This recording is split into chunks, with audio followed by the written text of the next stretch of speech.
From the headquarters of the Guild of Champions, this is the Chris Terrell Podcast, and welcome to another week of your weight loss quest. How did this last week go for you, champion? What new challenges did you encounter? And what new failures did you go through? But what I want to know is what lessons did you extract from that failure? Come on now. Don't go through a failure without getting your lesson, which is your reward for your troubles. Now, if you're new here, I've lost 125 pounds myself after an entire adulthood of chronic yo-yo dieting. Up, down again, before I finally got sick and tired of being sick and tired. And I made some permanent, meaningful, and actual changes to my lifestyle, habits, and routines, to my environment, to my community, and to my system of beliefs. And now I'm here each week helping people like you get the same results in your life. And the results I'm talking about, it's not just losing weight. Lots of people have lost weight. The results I'm talking about is losing weight and keeping it off forever, for good. Don't want to have it hanging around anymore. Now, before I get to the topic this week, I want to do a little housekeeping. First, some of you are watching. There's not many of you right now because literally I gave no notice, but like some of you are right here watching live. I decided to record this podcast while streaming it live to YouTube. You can now watch me on YouTube, where I will be going live much more often. You can find a link to that in the show notes, or you can go to christerrellcoaching.com and you will find a link that will take you to my YouTube channel. And I will be going live there every Monday morning, scheduled at 9 a.m. However, I will be doing other lives. I've done 2 other unscheduled lives this week, one of them being the one that I'm in right now. So to make sure you don't miss those, make sure you've subscribed so that way you don't miss it when I go live on those impromptu times, which I plan to keep doing. And I want to also remind you that your weight loss journey is possibly one of the most important things you're going to do for the health for the rest of your life. It is so incredibly important that you get this right, that you take care of yourself, that you take care of your body, that you take care of your mind. Because later on in life, you may be looking back to right now, this moment, this day, this week. You might look back to you now and wish you'd done things differently. But you also could look back to you now and go, I'm glad I did what I did. And it's up to you now to decide what you're going to think in the future on that one. Now, this week, I want to give you 3 mindset shifts. 3 mindset shifts that have been fundamental in me losing weight and keeping it off. The first one was, it's simple to say. And when I say it, you'll probably be like, oh yeah, that totally makes sense. Like, yeah.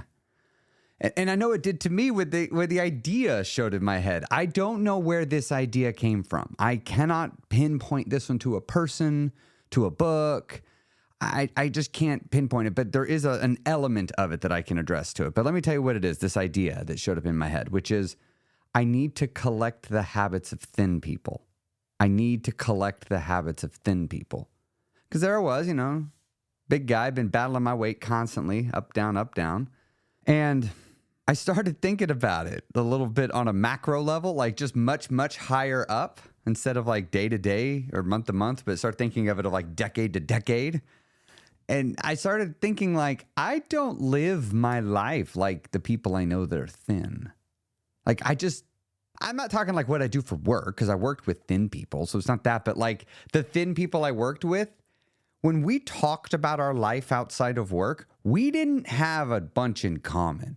And the way, like, as far as like the choices we decided to make with things, like I would talk to one, I remember he would regularly be going to the gym after work and be like, hey, what are you doing? He goes, oh, I'm going here to play, what was that weird, it's like racquetball, but with a smaller one, snorkel or skittle or something. I don't know. I'm totally spacing what it's called. Anyway, there's that game. And he's like, yeah, we're going to go play that. And I was like, really? And then another time he's like, yeah, we're going to go play pickleball. Another time he's like, oh yeah, I'm going out to play golf. He was always like going out to do something. And what about me? What are you doing? I'm going home, going to watch TV and eat. I mean, like, play some video games. Like, that was my day. Every day after work, it was go home, watch some TV, eat, play video games. Like, that was my life. What are you going to do this weekend? Oh, and they're like talking about all these things they're out there doing. And I'm like, they're asking me, what are you going to do? I'm going to mow the yard and play some video games and eat, watch some TV, maybe go get some drinks and eat some more. Like, I just wasn't doing anything. I might occasionally go out and do something, but I wasn't doing it a lot. And what this did is this caused me to start being much more inquisitive of those that were thin. I was becoming much, much more inquisitive. Like, why are you doing the thing you're doing for the reasons you're doing it? And I went to my brother at one point. He's always been thin. Always been thin. I went to him and I was like, how do you decide when to stop eating? And he just looks at me, he's like, what? I'm like, I'm just curious. Like, when do you what makes you decide to stop eating when you stop eating? I had never asked another person in my life that ever. I had never asked that.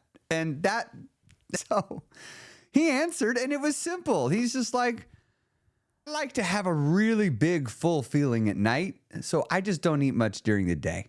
That was not the answer I thought he was going to give me. I thought he'd tell me some feeling, some sensation. No, he actually was thinking about it. He's like, I want to stop eating at night when I'm stuffed. So I just don't eat much during the day so I can do that. And I'm like, well, that's interesting. And I'm like, well, okay. Do you watch your weight? He's like, yeah, I keep an eye out on it. Like, well, how? Like, what do you do? He's like, oh, I get on the scale every, I don't know, week or two, couple weeks, and I make adjustments. And I was like, wait, you weigh in regularly? See, I thought weighing in regularly is something like fat people did to scare ourselves into losing weight. And then that we would only people that were losing weight use scales. Like it honestly, until he said that, my brain never computed that, even though it seems so obvious, but my brain never computed that thin people weigh in all the time. They're always keeping an eye out on their weight. And it's like, wow, okay, I don't do that. Like at all. I don't keep an eye out on my weight long term, like not even a little bit. And what I was doing here with these questions is I was doing something called modeling. I do know where I learned this. This I learned from Tony Robbins, where he talks about finding somebody that already does and has the results you want, and you go model them. Now, there's a lot more to modeling than just mimicry, but there's a certain aspect of modeling that I wanted to talk to you about here, which is you need to be careful who you model. You be very careful. You want to model people that have had what you've wanted for a while, or they're in the middle of doing it, or like they have some experience with it, but you also want them to be good at it. And you've got to be very careful, because if you're saying, I want to model people that are losing weight, who is losing weight quickly? You're going to go pick the models of those that don't care about sustainability, right? You might go find a bodybuilder that doesn't mind eating very boring and go, oh, well, then I should model that. Well, no, that's not quite what you should be doing.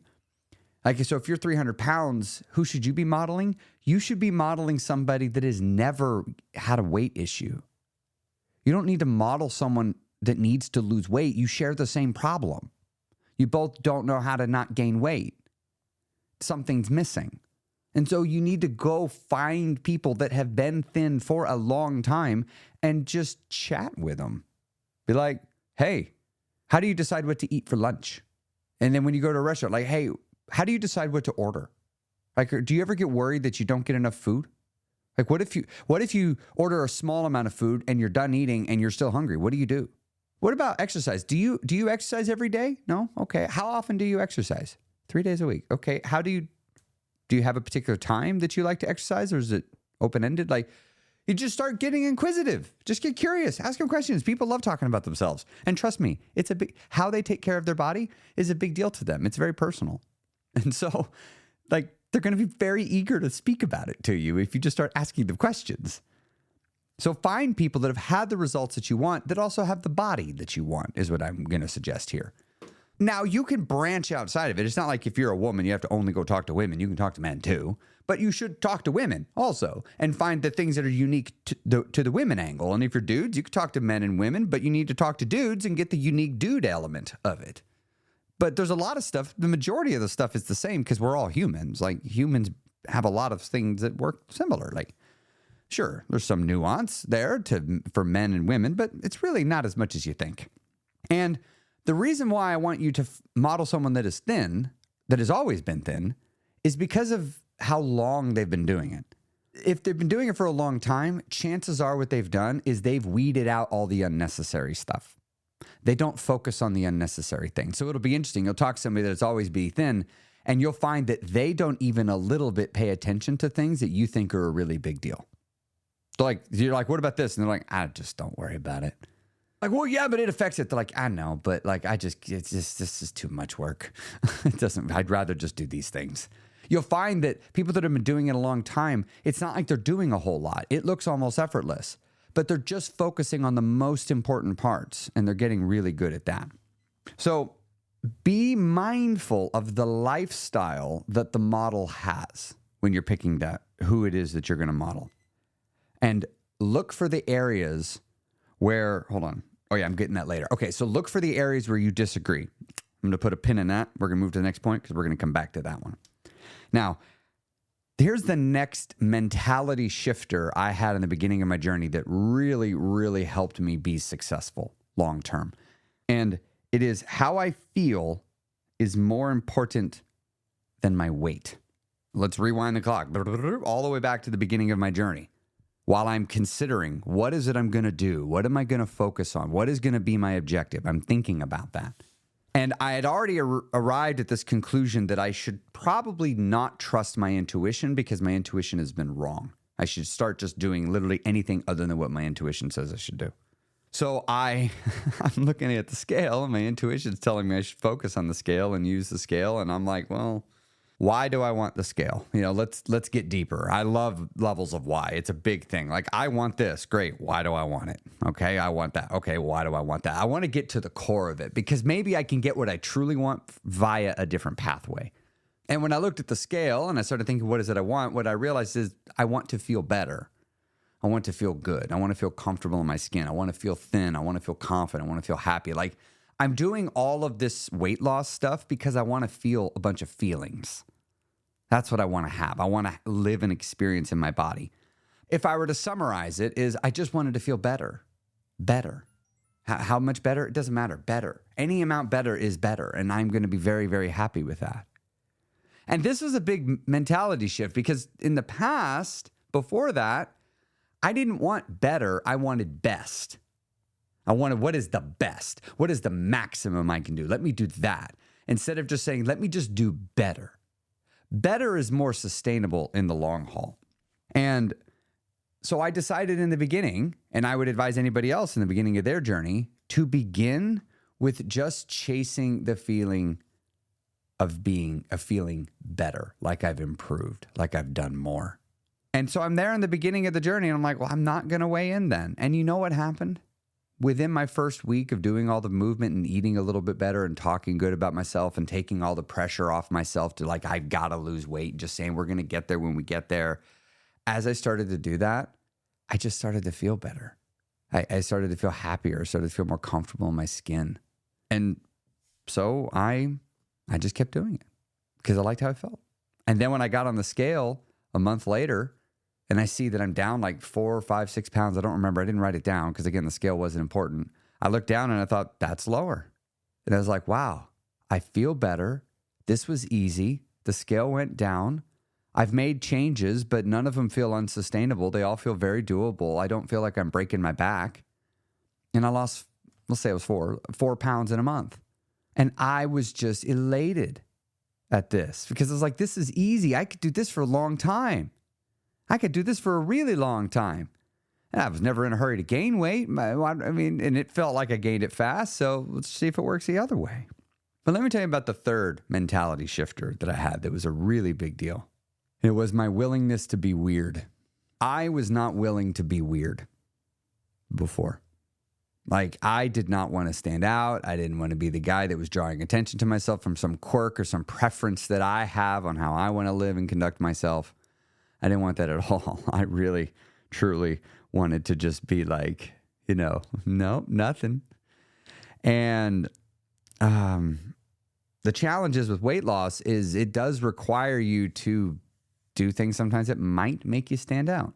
Now, you don't have to. You can certainly be super incognito about this, and sometimes you can just eat the food rather than fight the fight and figure out how to lose weight anyway. Like, you can do that. You know, someone offers you something like, can you take it? You're like, nah. Or you're like, yeah, I'll take it. But I realized on my journey, when I was, again, in the very beginning, I was asking myself, why am I here? Why am I here on the other side of a weight loss journey again? And as I thought about it, I was like, it's because I kept giving up.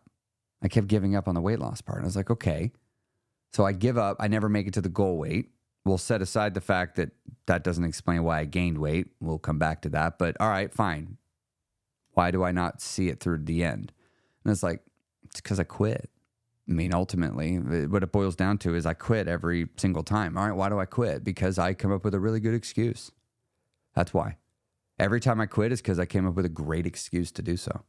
And, you know, maybe I'm traveling for a business trip, or maybe I'm not feeling well, or I forgot to order my shakes from the doctor, or oopsies, I ate some carbs today and I already blew my diet and I'm not in ketosis. I'm not losing weight anyway. So what difference does it make? I might as well have all the carbs I want today and I'll start over again tomorrow. You know, I had my favorite excuses that I carried around in my little man purse, and I'd pull them out when it was convenient to do so. But many times the solution would have required me to be weird. I would have had to do something that people around me would have been like, why are you doing that? The more I thought about it, I used to think I was actually worried more about what everybody else thought about being weird and perceived as being weird by others. But if I'm being truthful with myself, I think it's actually more, I was worried about me perceiving myself as being weird. I was worried that I wouldn't like what I was doing. And that bothered me. That bothered me as I thought about that more. And I realized I'm going to be okay with doing what it takes to achieve my goals. I will overcome whatever excuse is in front of me. I'll do the weird thing. And, you know, the weird thing might be like going out to eat and not getting a side, just only ordering an entree or like just the one piece of it. The weird thing might be going to McDonald's and only ordering a 10-piece nuggets with no sauce and no fries and no drink. The weird thing might be just grabbing 2 chips and walking away, and that's all I have from the bag, just 2 chips. The weird thing might be that there's a birthday party and there's cake and I don't have any, and it's not because I don't like the cake. I'm just going to choose not to have any. The weird thing could be I don't want to meet someone for lunch for a business meeting, so I counter with a meeting to go out and have coffee instead, so that way I don't have to deal with food. You know, we can just have our meeting that way.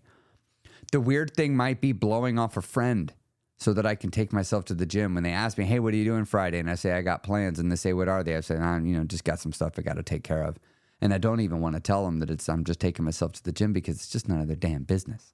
I'm busy taking care of myself, and I don't have to explain myself to anybody. The weird thing is to decide I no longer need to explain myself to anybody. The weird thing is going, this is my life, and I'm going to live my life how I want, and I'm not going to care what anybody else thinks. I'm just going to be weird. Because as long as I'm doing me, as long as I'm living my life in a way that lets me be my best self, and it's not restricting your ability to do it, live and let live, right? Let's all live our best life. But here's the thing I noticed when I adopted that mentality of you do you and I'm going to do me, is my overweight friends and family didn't understand. And that's because I was now choosing to see the world in a way that was different than how they saw it. And I get it because I'd had many of friends start trying to lose weight when we were friends too. And they're doing things. I'm like, why are you doing that? I remember this is somebody I was dating. This is many years ago. Many years ago. I got to dig in the memory banks for this one. But this is earlier on when I would like spend the night, and I noticed something that you would only notice if you were at the person's home is when she came out of the bathroom, she walked over to a calendar and wrote down her weight on the calendar. And I was like, what are you doing? She was like, I'm writing down my weight. I was like, you are? I was like, yeah. I was like, do you do that every day? It's like, yeah. Here's the belief that I now have in my head saying, but you can't weigh in every day. That's bad. That's obsessive. That's disordered thinking. That's the record just fired off in my brain. And it's like a demon possessed me. For whatever reason, I didn't shut my damn mouth, and I acted like an asshole. And I was like, well, that's way too obsessive to be weighing every day. It doesn't matter. The scale changes all the time. Why would you look at it? That's just going to make you obsessed with the scale. I was that person. I just decided to say something. But why did I do that? So remember earlier where I said you need to find where you and your model disagree? And I said, put a pin in that. We're going to come back to it. Let's go pull that pin out right now. When you're going through belief system shift, which is what you're going to have to do on your weight loss journey, you're going to have to shift belief systems. And you go talk to models, your models will have a belief that is different than yours. Every now and then, though, you will hear a belief that will be very, very opposite of how you see things. Very opposite. And what will happen is one of a few things. You will either, your brain will almost just stop listening. It's the strangest thing. If you're looking for it, you'll notice your mind just literally just starts tuning things out. It just won't let it get in. And if you're looking for it, you'll see it. You'll notice you're doing it. You'll be listening. You're like, why am I having a hard time accepting what you're saying? Like your brain just won't let it in. The second thing that you may hear happen is you may hear where this is more of an what I'm now calling an allergic reaction. You have an allergic reaction to that belief. And it is not enough to just simply say within your mind, I don't agree to this. You actually are almost compelled to respond back. It's like the presence of the belief incites a response out of you. That's what happened to me in that moment with the calendar. She wrote it down. I, in my head, had believed and convinced myself it had become a core critical thing for me for allowing me to be the way I was, is that it would be obsessive to watch your weight all the time. And when I saw someone doing it, it made me feel compelled to say something because I had an allergic reaction to what I was witnessing. It was too opposite of my belief. There's two other areas. I'm not going to give any specifics, but there's two other areas where this happens a lot. If you want to see allergic reactions to beliefs at play, it's politics and religion. You will notice if you have someone in politics and someone of the polar opposite end of the spectrum says something or does something, it has the potential to trigger an allergic reaction belief or response to it. You will also notice in religion, where sometimes a person will be doing something in direct opposition of a person's religious views, and it'll trigger an allergic reaction. Think like an atheist and a Southern Baptist Christian are going at it. It just turns into each one's having an allergic reaction to each other. And when you go to change your life with weight change, you will have to take on beliefs that you would have had an allergic reaction to. So you're going to have to figure out how to no longer have a reaction to it. But people around you are going to have allergic reactions to those beliefs. And you're going to notice. Because sometimes it will be very in your face about it. Other times it'll be very passive aggressive about it, but not in a very sneaky way. Not so a little less passive and a little more aggressive, I guess. And so, but this is a big part of why weight loss is hard. Is because you start doing things that are triggering allergic reactions to those around you, and you perceive it as you're doing something wrong. It's not true. It's not that you're doing something wrong. What it is you're just doing something different. You're being weird. And it's okay to be weird. I love being weird. I am one of the weirdest people I know. I know no one like me. I used to know lots of people like me, because I was always trying to be like other people. Now, nope. There's only one. And I like it that way. But that only comes because I'm willing to be weird. And a cool thing that happened as a result of being weird is my confidence went up. Embracing your weirdness will drive up your confidence. Isn't that kind of cool? I'm going to recap the 3 big beliefs that you need to shift here in the beginning of your journey. The first one is collect the habits of thin people. The second is how I feel is more important than weight. And the last one is be weird. Be weird. All right. Thanks for listening in, everybody. I'll see you next week on the Chris Terrell Podcast.